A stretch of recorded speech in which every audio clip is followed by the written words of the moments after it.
Good people, what's up? What's good, man? Blessed be your host, Caleb Smith.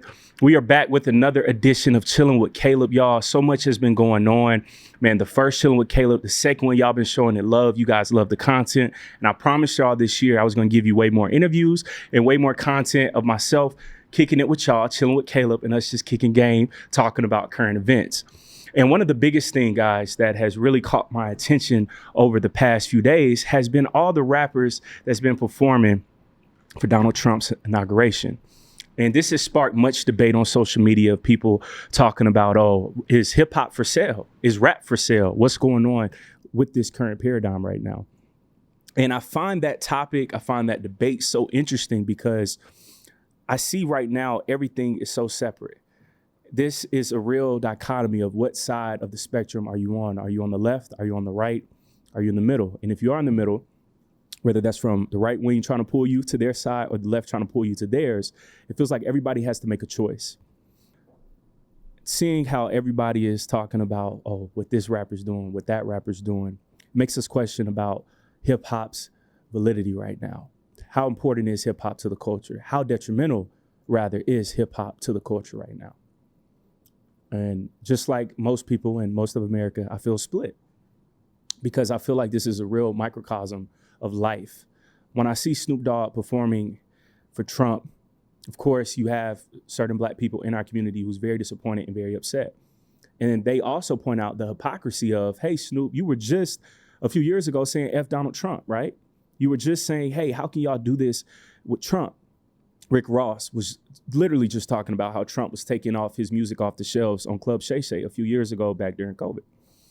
And now seeing these same individuals now performing at Trump's inauguration, Grisette Michelle, we saw at Trump's first inauguration, how people were talking about her and, oh, what are you doing? But it's crazy, y'all, because I think about all the other previous performers that sometimes had to perform for presidents that we may not agree for. I think about Sammy Davis, how he got booed, right, when he was good friends with Richard Nixon.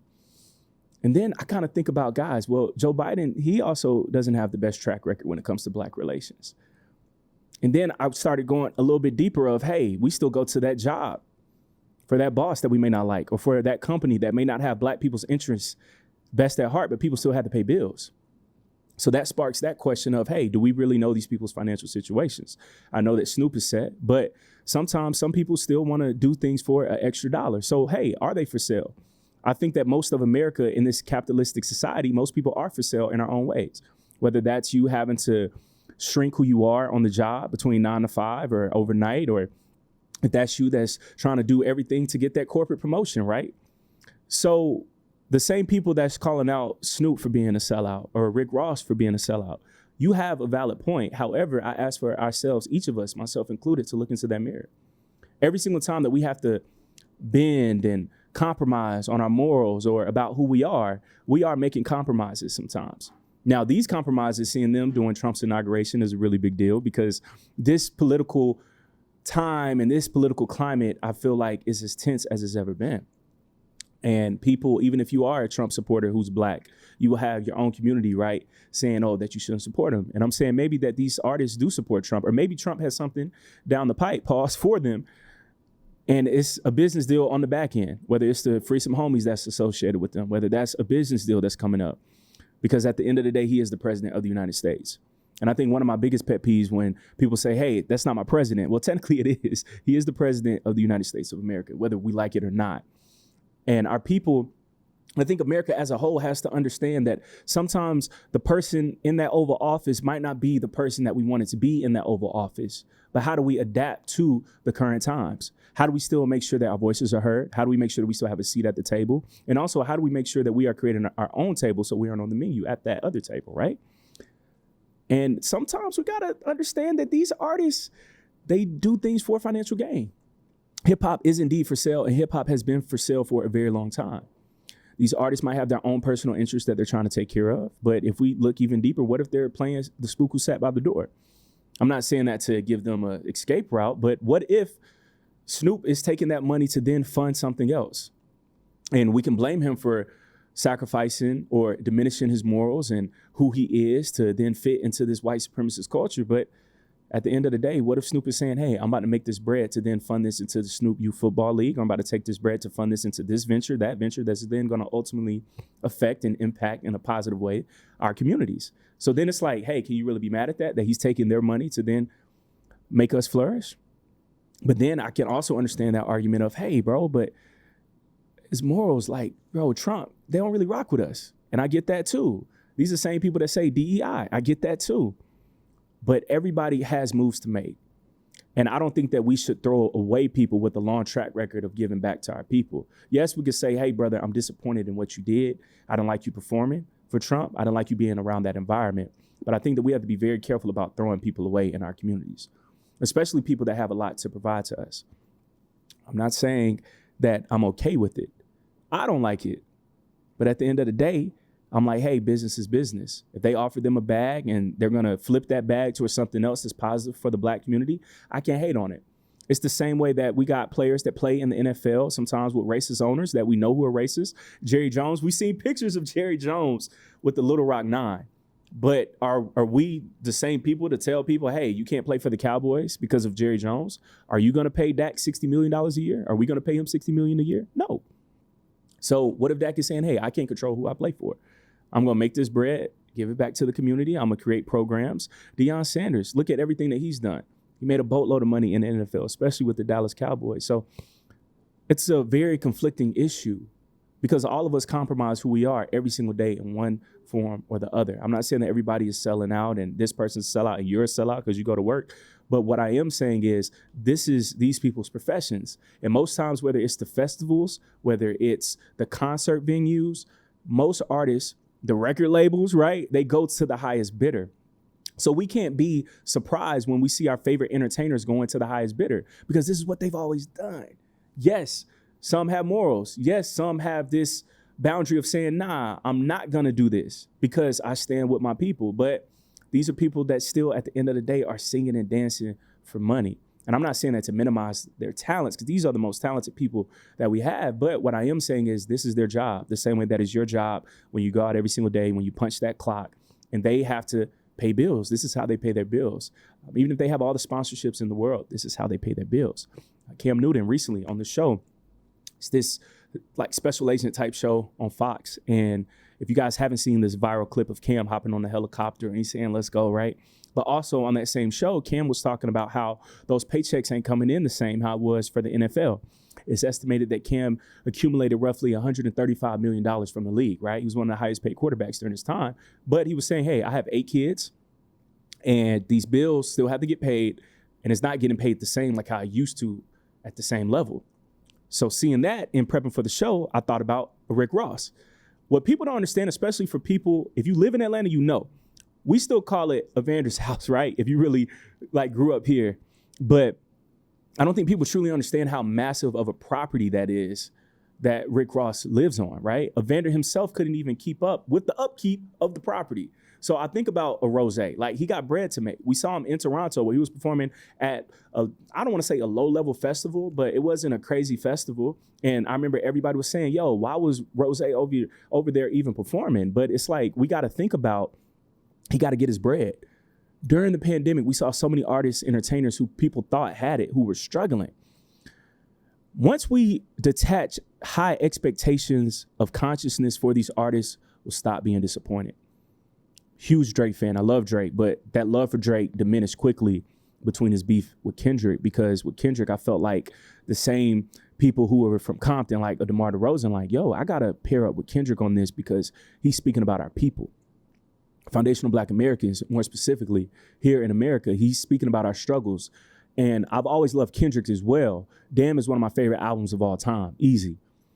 His last album, GNX, I thought it was a classic. Like Kendrick really drops classics, but I say all that to say, Kendrick even showed me, hey, with that consciousness, I sided more with that because I resonated with that more. Although I had a deep connection with Drake, I loved his music ever since I was in middle school, guys. Like all the people that's 27, 28, y'all know what I'm talking about. Like Drake was the soundtrack from our middle school lives, high school, college, all young adults, all of that, right?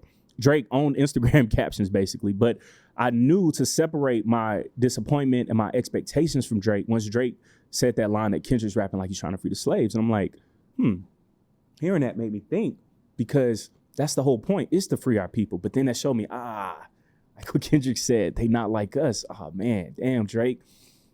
And that right there showed me Drake is just an artist. And I had to learn to separate my reverence for Drake to understand he's just an artist. And some artists, some athletes, some actors, entertainers are just that, entertainers. And some people like Kendrick are deeply conscious. And they're very aware, and they are very particular about how their art will be consumed by the people, and they want for it to mean something. And some people just trying to make a buck and trying to do their thing. And either way, I can't be mad at it. Yes, I would love for you to take that Kendrick route and be more conscious about it, but not everybody's going to be that way. Every artist isn't going to be super conscious.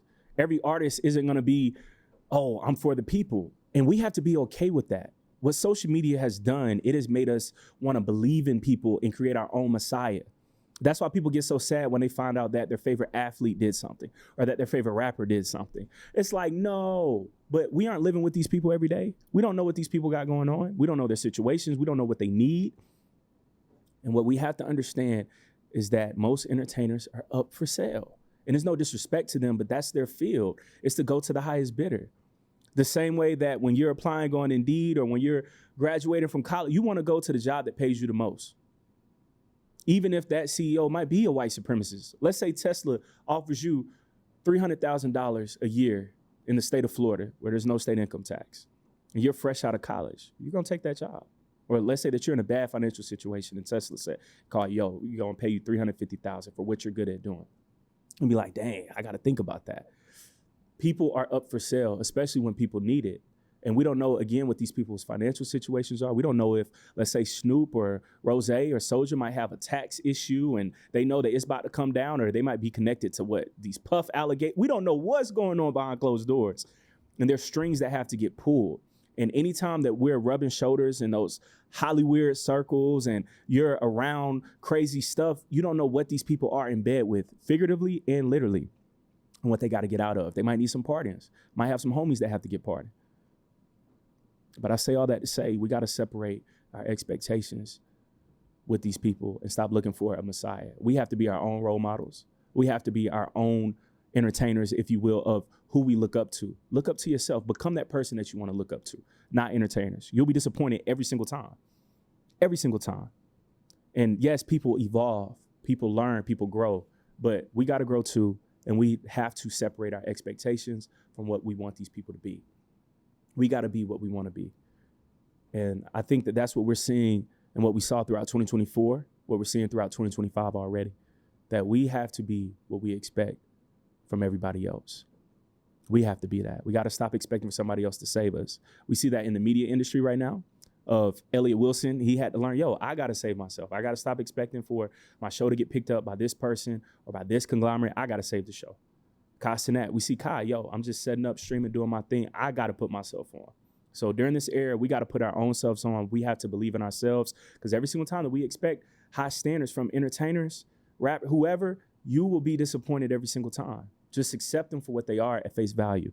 Brother Malcolm gave a very classic quote very long time ago. We're the only people that we have, our entertainers, who speak for us and not actual leaders. Our entertainers are not our leaders. They're our entertainers. And even if we do see them shucking and jiving sometimes, those same people that we might call coons, this happened during the civil rights movement, use that same money that they got from performing at the white establishments and things such as that and bringing that right back into the community. So sometimes it's okay to have your Sambos, your coons, if you will, or people that's towing the line. That's okay sometimes, as long as they still are thinking about community first. So Snoop, his track record speaks for itself. He's always giving back. Yes, we could be disappointed.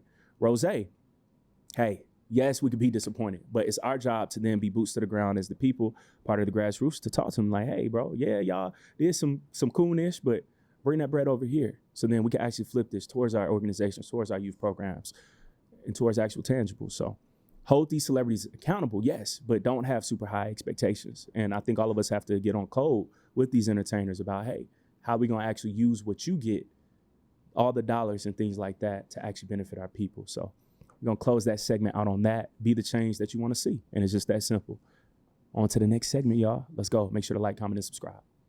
Y'all, as you guys know, man, it's been crazy The Palisades, I know Pacific Palisades that people have been talking about with the fires and everything that's been going on. It's a very tragic situation.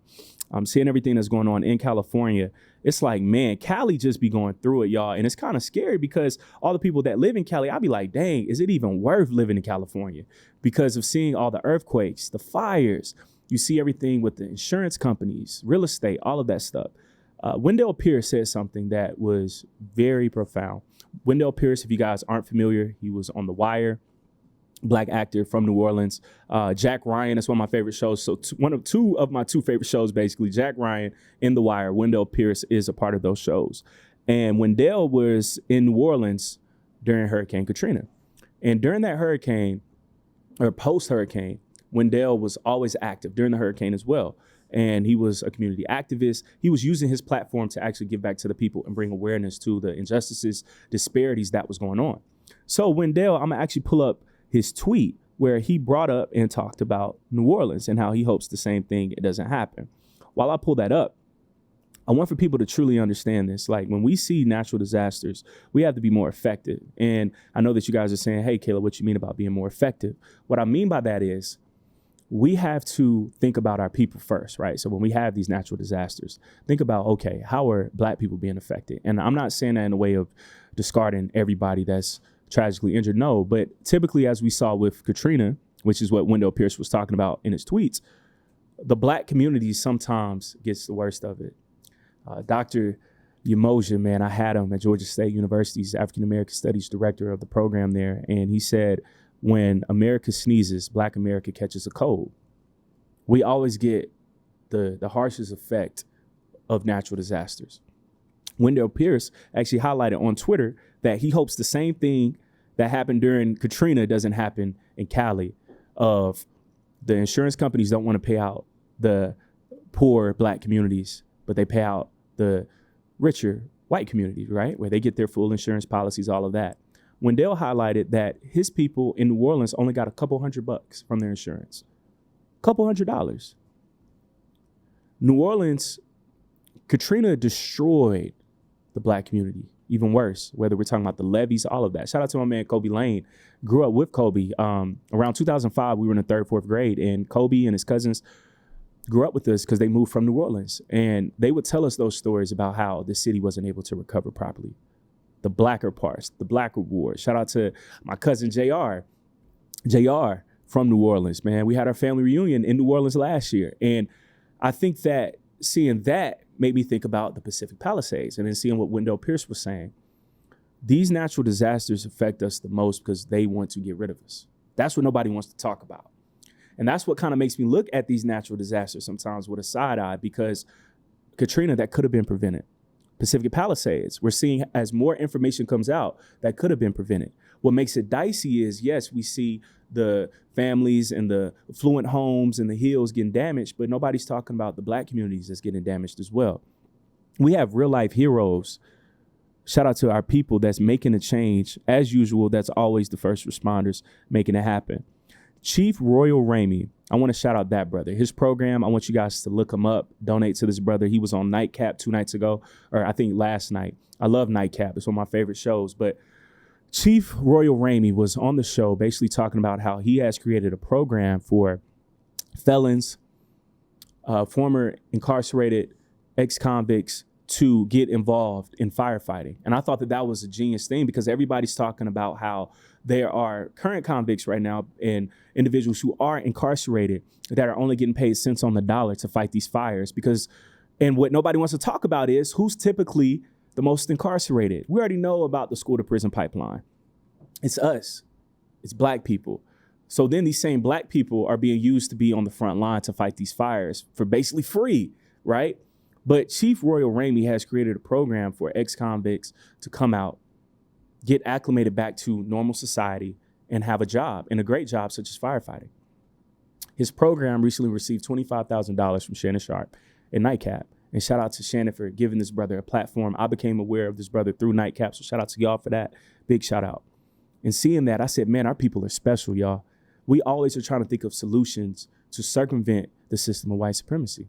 And when I say that, I'm not saying this like it's some boogeyman, but what I'm saying is it's a setup. Think about it. Donald Trump is a felon. Yes, Donald Trump is a felon, but he's the president of the United States. A black man as a felon, that's not going to happen. So we always have to think of ways, okay, how can I make some money? And then that's why recidivism is so high, because it's like, okay, I can't get hired for a good high paying job, but how am I supposed to provide for myself? And if I have a family, how am I supposed to provide for them as well? I can't. So now I'm going to go back to what I know best, which is the streets. And that's what starts that cycle. And the chief right here, man, the fire chief, he said, yo, I'm creating a system, an organization for brothers to start making six figures and start fighting fires. That's amazing. And hearing this brother talk about how to stop these fires from even happening, talk about the embers that's going on. And I know some people have been saying that they've seen people, shout out to Rail, Fig Community, of saying, yo, we saw a person outside of our house trying to start a fire to add to the fires that's going on, and the cops stopped them. So hearing that we have brothers and sisters out here that's trying to fight these fires, and not only trying to fight these fires, but being on code to put their people on, to learn how to get into this field, into that industry, and provide for their families. And that creates generational wealth. To now you get crazy benefits. You're able to take care of your family. You have a consistent, great paying job. And seeing that brother cry on the show, that highlighted and connected everything that I was just talking about, of how our people suffer from these natural disasters. And our people aren't being used as part of the solution to fix these things. So seeing how this brother is being part of creating the solution to then provide, and not only provide for himself, but provide for others and for his people, that's powerful. So then other young brothers, other young sisters can start becoming firefighters, even with a record. So that is a beautiful thing to see. I want for y'all to tap in with that brother's organization. And I'm going to pull up his name one more time for y'all so y'all can look him up. Chief Royal Ramey, and it's Ramey. It's just like Ramsey, but without the S. Chief Royal Ramey. You guys look him up. He's out there in California. All the family that's tuned in Cali, man, make sure to support this brother and keep us in tune. For all the people that's here in Atlanta, on the East Coast, in the Midwest, even in the West, like Vegas as well, Seattle, Phoenix, let us know what's going on, how we can help from our people that's actually boots to the ground, and how our people don't get left behind in this process. I think that that's very important, and that's something that needs to happen. But shout out to our people. Our people are so phenomenal. We're always on the front lines. I don't care what nobody tells you about Black people here in America. Man, we are always on the front lines. We're always trying to find a solution. And one thing that I love is that this brother embodied what our people have always done, trying to put everybody else on as well. So I love that. Shout out to you, brother. And yeah, man, with the fires, all natural disasters, even across the world, I want for us to always think about, hey, how are our people doing? That's part of the diaspora, all of that. My wife, Sydney, like, she was telling me something a few days ago. She loves Ludmilla, right? If that's how you pronounce her name in Brazil, a Brazilian artist. But she was like, Caleb, seeing how people call her Monkey, or seeing how in every part of the world, whether that's Australia, India, anywhere, right? Our people are always at the bottom of the totem pole. The darkest people are always treated the worst. I'm like, man, so y'all add a natural disaster on top of that. When we think about the highway system, when we think about another natural disaster that they don't like to talk about, but it wasn't really natural, was the flooding of Oscarville, which is now Lake Lanier. They did it to a Black community of Oscarville. I even had family members that were adjacent to this. Shout out to the Ruckers. Our family last name is Rucker, but there were another set of Ruckers that were close that were then flooded. Their town was flooded in Oscarville. Their church, it was attacked. I think it was Beulah Church. So these stories run deep with our people, man, where it's just 2 degrees of separation, not even 6, right? So natural disasters are always used to relocate Black people. We look at Seneca Village, Central Park. Oh, we have to build this park, so we're going to move all the Black people out. This is how it always goes. We see it here in Atlanta right now with the World Cup, trying to build the Gulch right here, right downtown by the stadium. Homeless people. A homeless man was just killed.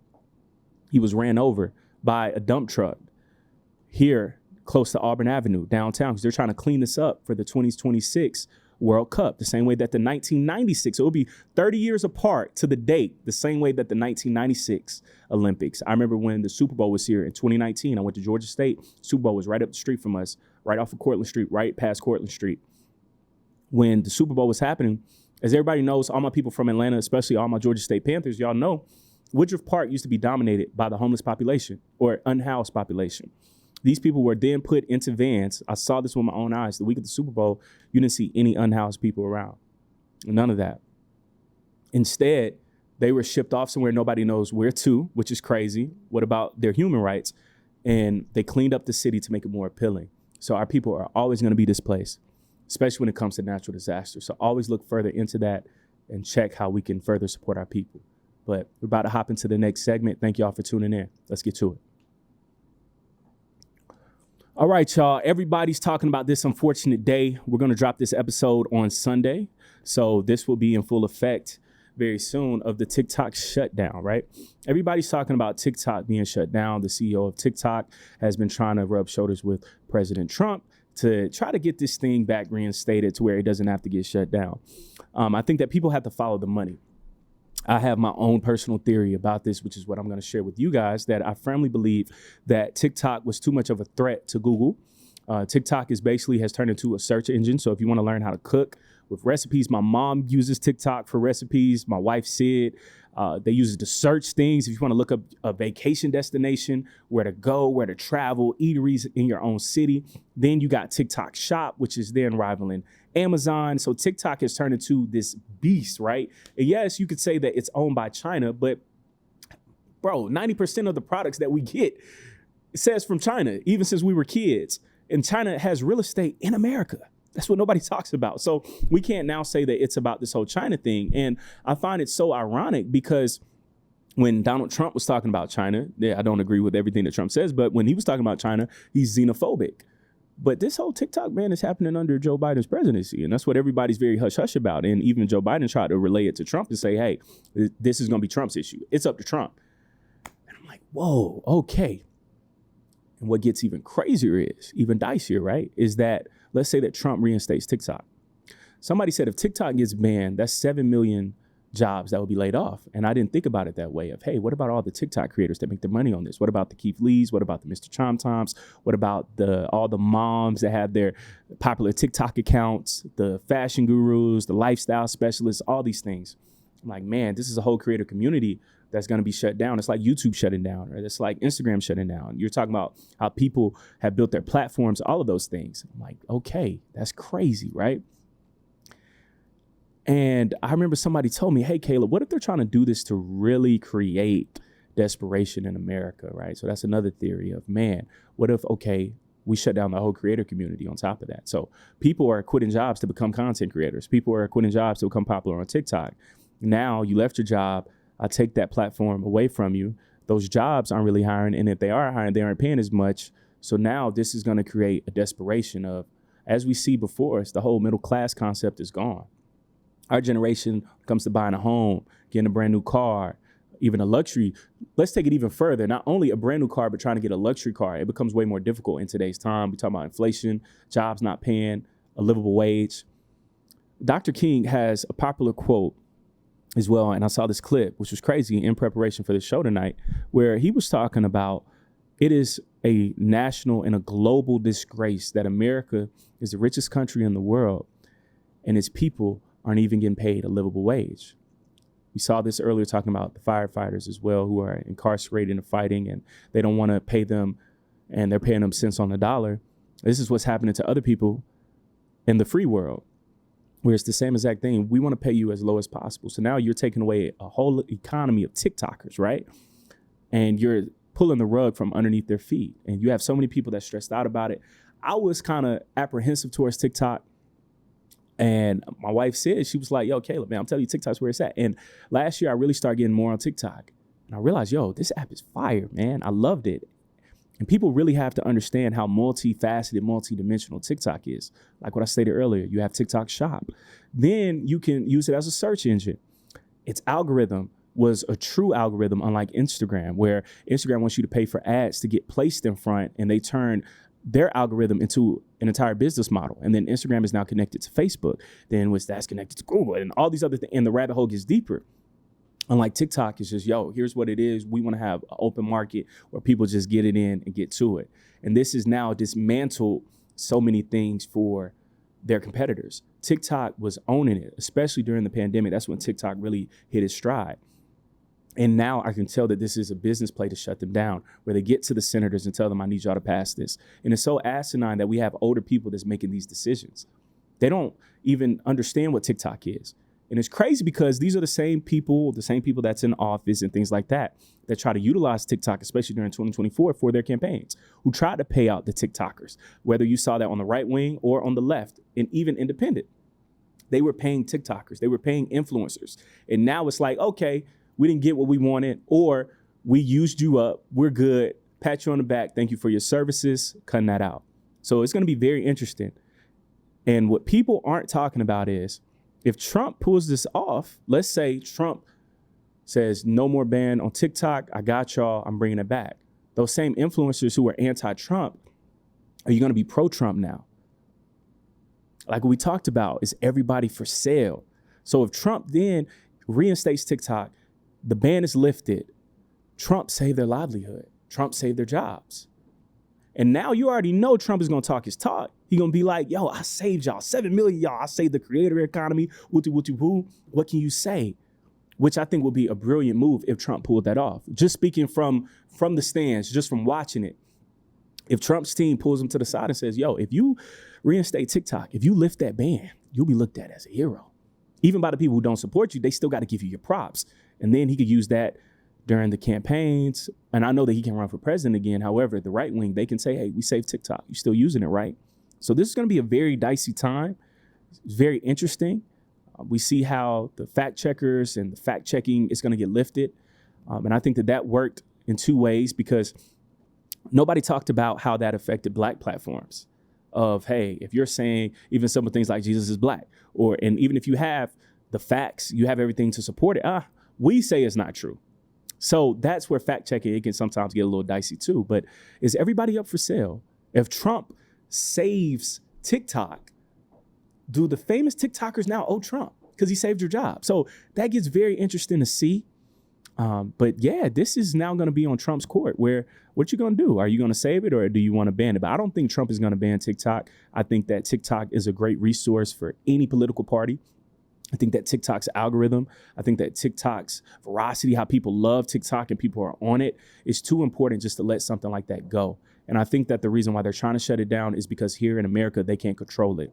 And also, it's bigger than Instagram. It's bigger than Facebook. It's a powerful entity, and it's too powerful. But they try to use China as a scapegoat. But they're in business with China every single day.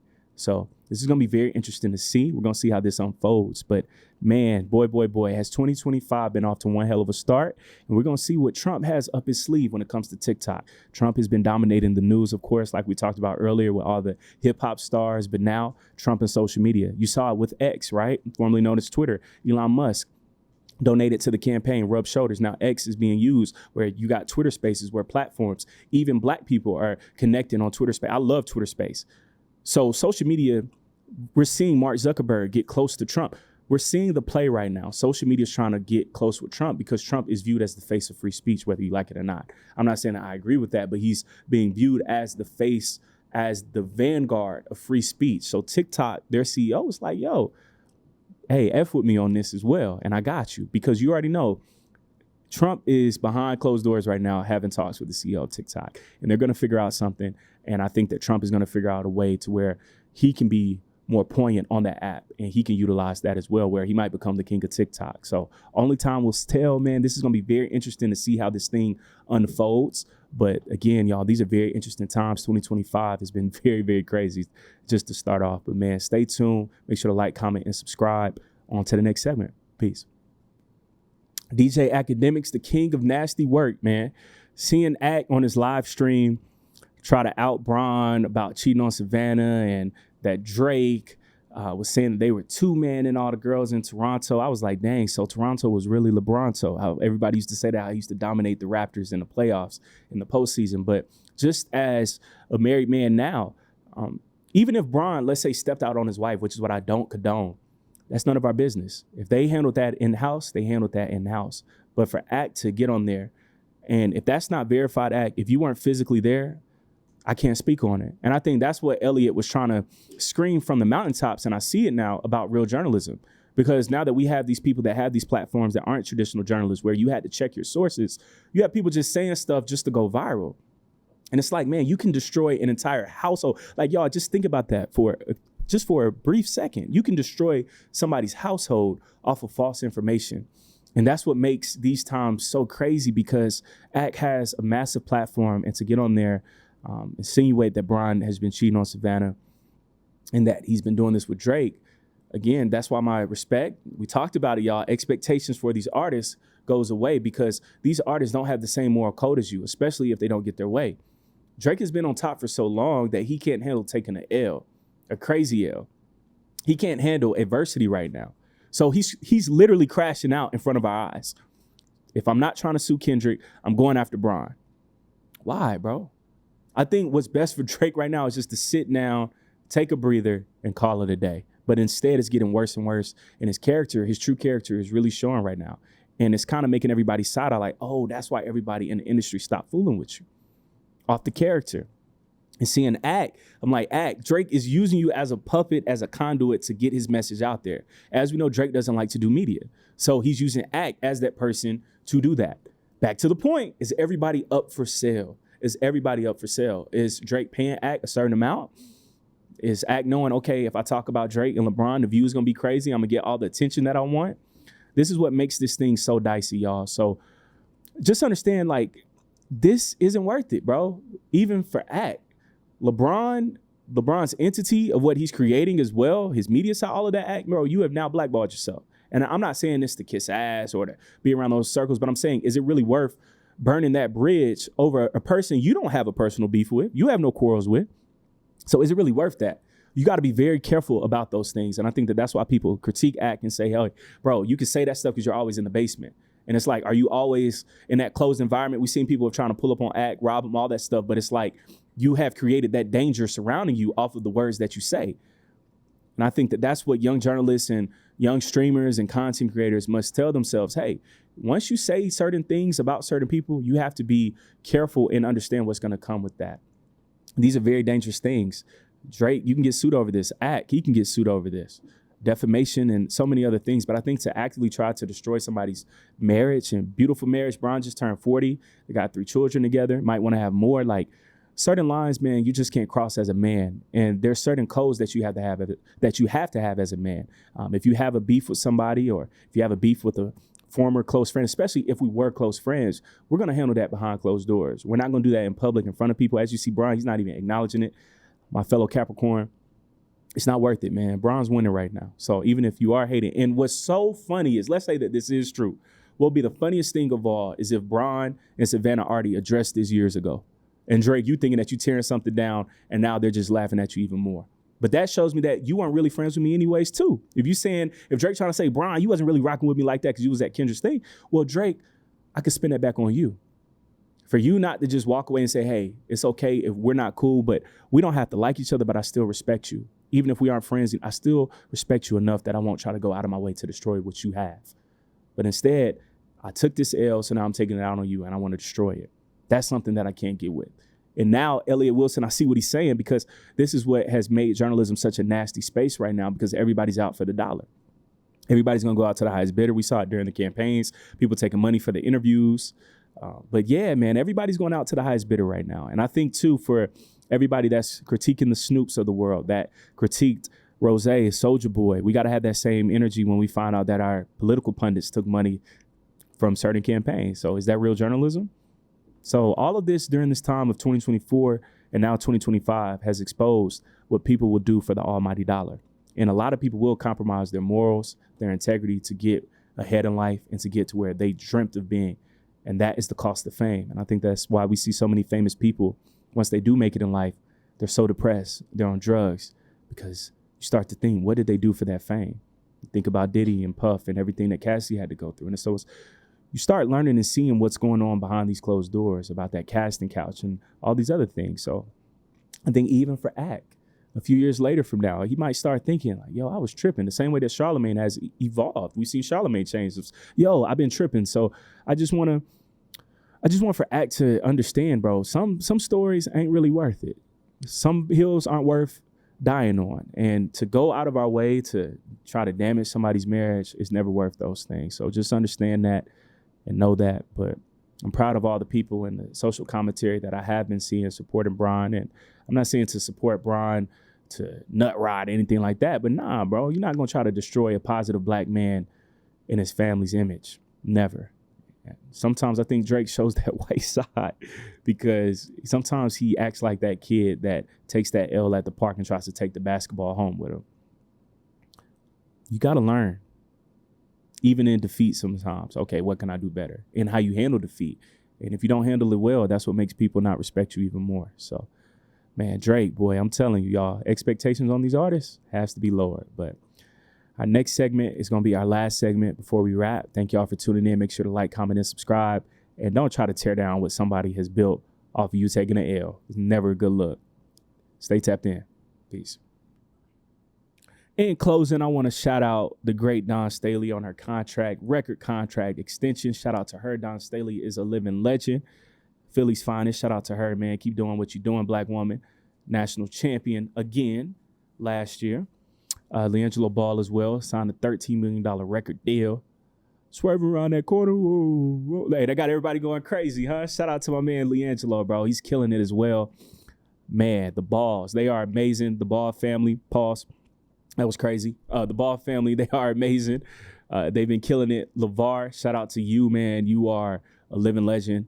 All your sons have done the two impossible things, right? Make it to the league and rap. And they did it at a high level. So, man, major shout out. LiAngelo, he's going to perform tonight at the Lions Commanders game. So, man, it's just crazy, y'all. It shows, man. If you got some type of talent, use it. In today's time, promote yourself. And he did that, and he got signed. And even if you don't like his music, one thing that I do respect about it is he bet on himself, and he put it out there. And he thought it was fire. Even in the car when he was first playing it on the stream, he said it's fire. And that right there shows if you have self-belief, disregarding what everybody else says, put yourself on, like what we talked about earlier. That's what media is right now. You got to put yourself on. This platform, we started this because we knew we were fire. We knew that we had something to say, and we knew that we knew dope people who had something to say as well. And we love sharing dope stories. So, bro, put yourself on. You got to believe in yourself before anybody else does. And that's what's going to attract people. Those days of banging on somebody's door trying to make it in, that's not going to happen. You got to create your own motion that's then going to attract the people to you. So now you can have your own price. So shout out to that brother as well. It's a story of a young brother who was killed, drill rapper, high schooler, man. And seeing that story, that's what made me focus even harder of, hey, we got to start sharing some game on here. So on this platform, I just want to share to all the brothers, especially all my younger black men. Being hard, that's not where it's at. Trying to be tough, that's not where it's at. Now, it's the difference between being tough and still being strong as a man. I'm not saying don't be a man. I'm not saying don't be masculine. Of course not. But going out of your way trying to be something that you're not, it's just not worth it, bro. You can't be hard, but then play on the basketball team and you got great grades. And that is the detriment, shout out to D1, that he's been highlighting for the past few years of hip-hop sometimes. This current state of hip-hop that's been this bastardized version, right? Especially drill. We have to understand that we are an endangered species. And it's bigger than us. We got people count on us. And it's not worth going out of our way trying to be hard and trying to be something that you're not. Be yourself. Be your authentic self. That's the most gangster thing you can ever be is you. The realest thing you can ever be is you. You're intelligent. You're great at what you do. You're handsome. You're good looking. You got great energy. You're positive. You're athletic. Like so many brothers, you're checking off all the boxes. So understand that you already are enough. That craziness, that gangster stuff, but that's not going to get you where you need to be. It could be cool while you're young, but man, understand, bro, each day you're getting older. And sometimes it's time, and not sometimes all the time, it's time to think about your future, especially as a man, because as men, you are carrying your society. You're carrying your community, your household. You got people that's counting on you, even that younger version of you. Understand that your father was your age before. Your father made sure he stayed alive to create you. So we got to understand, man, we got to survive this thing, and not only survive, we got to thrive. So have a plan as a man, have structure, have discipline. Even when everybody's going out, sometimes you ain't always got to go out. Sometimes it's okay to lock in and study for that test. Sometimes it's okay to lock in and go to the gym. Sometimes it's okay to lock in on your business, on your stream, on your content. Lock in, man. We don't have time for all this extra activity. All we got time is focus on stacking your bread, bettering yourself in life, getting closer to God, and being the best version of yourself that you could be for your community, for your people, and for the world. Lock in, fellas. We don't have time to be beefing. We ain't got time to have ops. We got time to start building bridges. That's what it's time for. Start connecting as black men. Being connected. And not always trying to fight each other. Not always trying to have an op. You don't need no ops. You are your biggest op when you look in the mirror. It's you. Make yourself the biggest ally that you have. Believe in yourself. Thrive. And understand that we don't have time to BS right now. We do not have time. We got to lock in and we got to get things done. And as a black man, you got to understand that you are the greatest thing, man. You got people counting on you. And that's a beautiful pressure to have, because that's how you know that you're important if you got a full plate. Be grown, be masculine, but understand that you don't have time to play childish games. And those are childish games when you're out there trying to drill rap and beef with this person, that person. Let's build. But man, thank y'all for tuning in to another edition of Chilling with Caleb. We love y'all and support y'all. We just crossed over that 26K mark. So thank y'all for each and every single person out of that 26,000 army that contributed to this platform. And understand our goal is to hit 50K, then 100K. So thank y'all, man. We love y'all. We're going to hit 30 very soon. But understand that the best is yet to come. And for all my black men, stay encouraged. Understand that you are enough. You are cool enough. You are where and who you are supposed to be. I love y'all and I thank y'all. And before I leave too, Randy Rosario, I believe, had a crazy conversation. Let's rant about it, where it was about the dope boy. And we was dating the dope boys. We didn't have time for the nerds y'all just heard. And I'm not going to get into that just yet on this episode, probably on the next one. But this connects to the drill rapping. The dope boy that you see with the girls and all this stuff, man, that stuff is temporary. But all my young dudes understand that. Know that in just 5 to 10 years, you're going to be that hot commodity. In college, even the football players, yeah, some of them are getting all the girls and stuff, but most of them going to the guys that's the regular dudes on campus who just fly with it. And those are the guys that's going to have the great job after college. And the guy who played the sports and stuff, he ain't even going to know who he is after sports. So understand that you have that advantage. Just stay locked in on who and what you're supposed to be, and you're going to win in the long run. That's what they love and respect, is the disciplined man. So I thank y'all again. Blessed be your host, Caleb Smith. Thank y'all for tuning in to another edition of Chilling with Caleb. I'm blessed to always chop it up with y'all. I love y'all, family. In the comments, let me know what topics y'all would like for us to tackle next. And also, if you have any questions, or if you want for me to address your questions on advice, any of that, drop it in the comments. And also, y'all can DM our 3 Milli Pod page on Instagram at 3 Milli Pod. So tap in with us. I love y'all. I appreciate y'all. Until next time, have a blessed week. Peace.